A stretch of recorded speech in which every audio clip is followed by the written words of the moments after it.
Hi, I'm Rhiannon from BBQ Spit Rotisseries, and today we're cooking from home, where I'm going to show you how you can use our BBQ rubs in your everyday home cooking. If you're looking to recreate those authentic Greek style flavours at home and you don't have time to fire up the barbecue, using the Flaming Coals Greek Gyros rub on your chicken thigh will satisfy any sort of craving.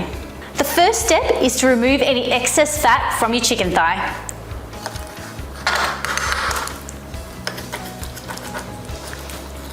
Once we've removed the excess fat from the chicken thigh, we just need to cut it up into small cubes.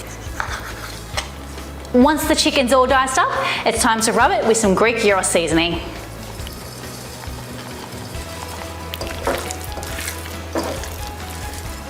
We're going to put our chicken aside to let those Greek Gyros flavours seep in and prepare our potatoes.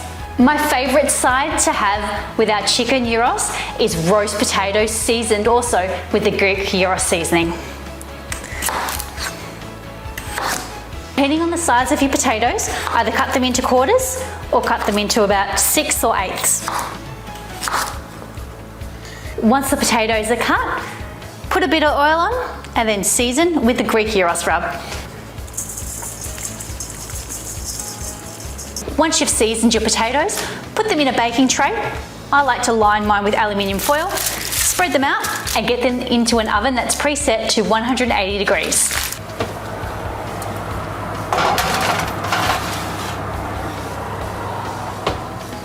So we've let our chicken thigh marinate for about 20 minutes. It's time to get it into the hot pan.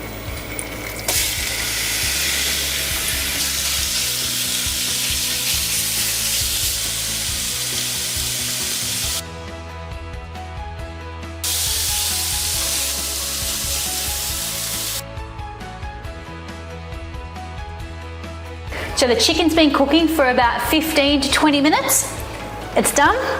Let's see how we went. That's good. Our potatoes have been cooking in the oven for about 35 minutes at 200 degrees. They're nice and crispy on the outside and soft on the inside. Let's see how we went. They're really good. So the chicken thigh and the potatoes looked amazing to me. Let's see what the experts think. Go on kids, give it a try. What do you think? It's good? What do you reckon, mate? Good. Good? We've got the tick of approval.